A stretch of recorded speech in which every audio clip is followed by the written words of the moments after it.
All right, today we're jumping into a story that's, well, it's one of the most personal and powerful moments in the life of the Prophet Muhammad.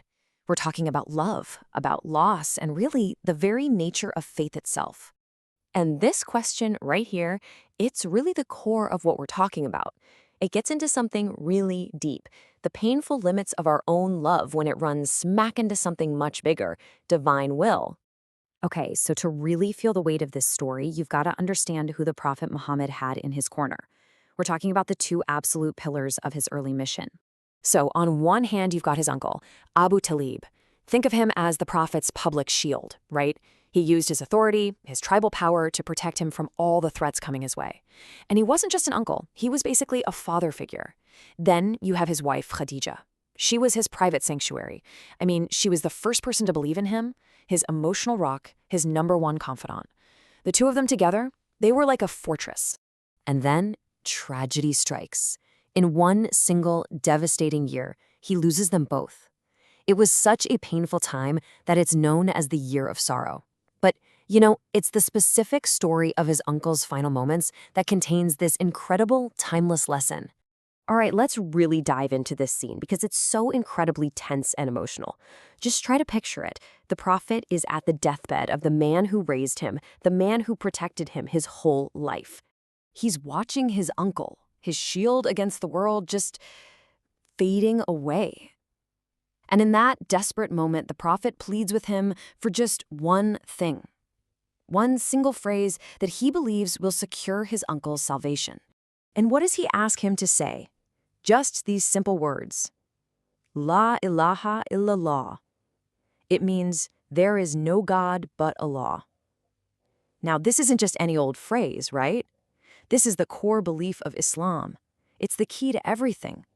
That's all he wanted, just that one sentence. But it didn't happen. Despite his nephew begging him, surrounded by other tribal leaders, Abu Talib dies without saying those words. You have to imagine what a blow this was for the prophet. It was this moment of just profound personal grief mixed with this very human feeling of having failed. But here's where this personal tragedy gets turned into a universal lesson. Right in that moment of his deepest sorrow, a revelation comes down directly from God. And it wasn't just to comfort him, it was to teach him and all of us something absolutely crucial.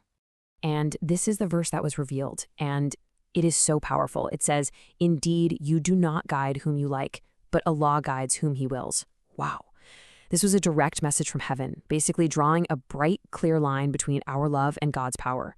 This verse really unpacks a core concept in Islam known as hidayah, which basically means divine guidance. And the key thing here is that God alone is the one who can truly guide someone's heart.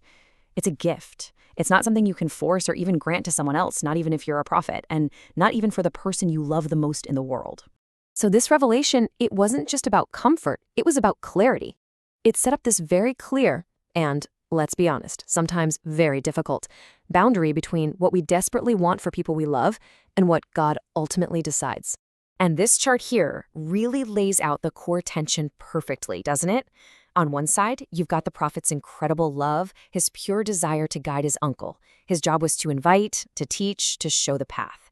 But on the other side, God's decree is crystal clear.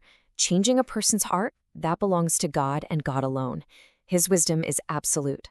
And here's the kicker. This deeply personal moment wasn't just a lesson for the prophet. It actually became a foundational principle in Islamic theology and even law. Yeah, another verse came down later that clarified the next step. It says that believers shouldn't ask for forgiveness for people who die outside the faith, even if they're family. And the logic behind it is pretty clear. Once someone passes away, their choice is made, it's sealed. And at that point, judgment is entirely in God's hands. Okay, so let's zoom out a bit. How does this story from 1400 years ago become a universal lesson? What are we supposed to take away from this today? Well, the story leaves us with some really powerful takeaways. First, you can love someone with everything you have, but you can't force their faith. It's just not possible. Second, that divine guidance, hidayah, is a gift, and it's a gift that only God can give. So what's our role in all this? It's to share the message, to live a good life, but to accept that the outcome is not up to us. And maybe the toughest lesson of all is that a huge part of faith is learning to accept God's will, especially when it's painful. And that brings us right back to where we started, with a big question.